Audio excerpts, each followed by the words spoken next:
Nou het ek julle geleer van die praktiese effekte van die elixir. Ek het vir julle geleer om te connect. Julle weet wat is ons lied. Julle weet hoekom het ek nommer 6 gekies. Nou wil ek hê met julle kyk na hierdie ongelooflike mooi prent. En ek sal vir julle op die groep die oorspronklike foto ook opsit. Daar is 'n foto waar twee mense, dit is 'n kunswerk, 'n kunswerk oor see, waar die kunstenaar hierdie drade gevat het en hy twee groot mense met hulle rug teen mekaar laat sit en dan binne-in het hy twee kindertjies, handjies laat vashou na mekaar toe. En toe ek daai prent sien, het dit vir my en baak nommer 6 in 'n neutedop opgesom.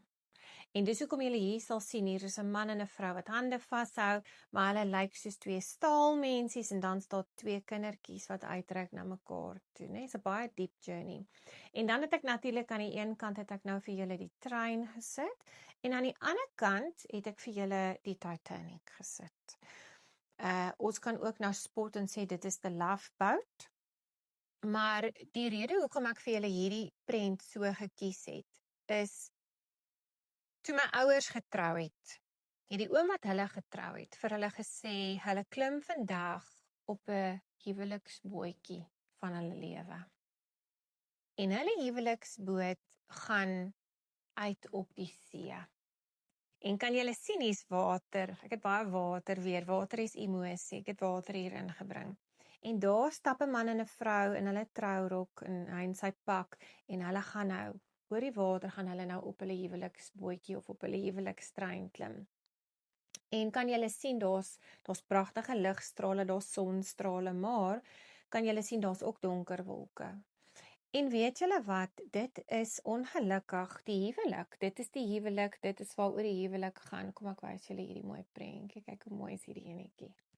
Die huwelik is, ek klim op 'n boot, ek klim op 'n trein, en ek gaan embark op 'n reis van die onbekende, saam met 'n persoon wat ek eintlik glad nie ken nie.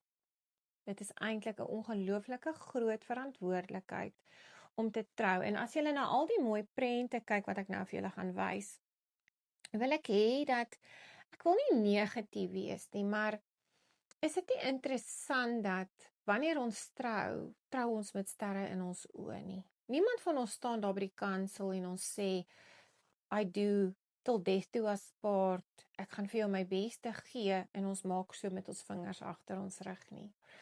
En hulle, dit is so swangerskap, as ons met Tina gaan doen, hulle glamify die huwelik, hulle glamify moederskap, swangerskap, kraam, 'n mooi pram, 'n mooi trourok.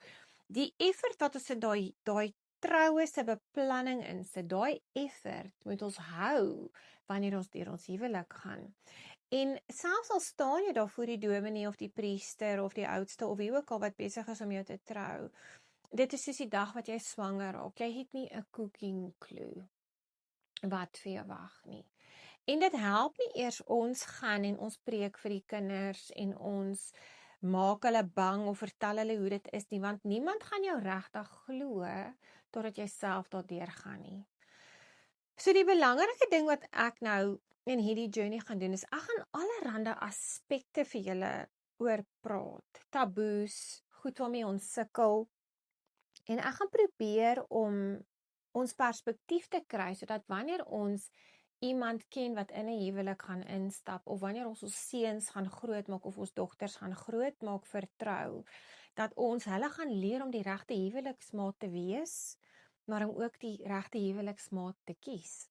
Want daar is soveel meer betrokke as net hormone, 'n mooi trourok en 'n honeymoon.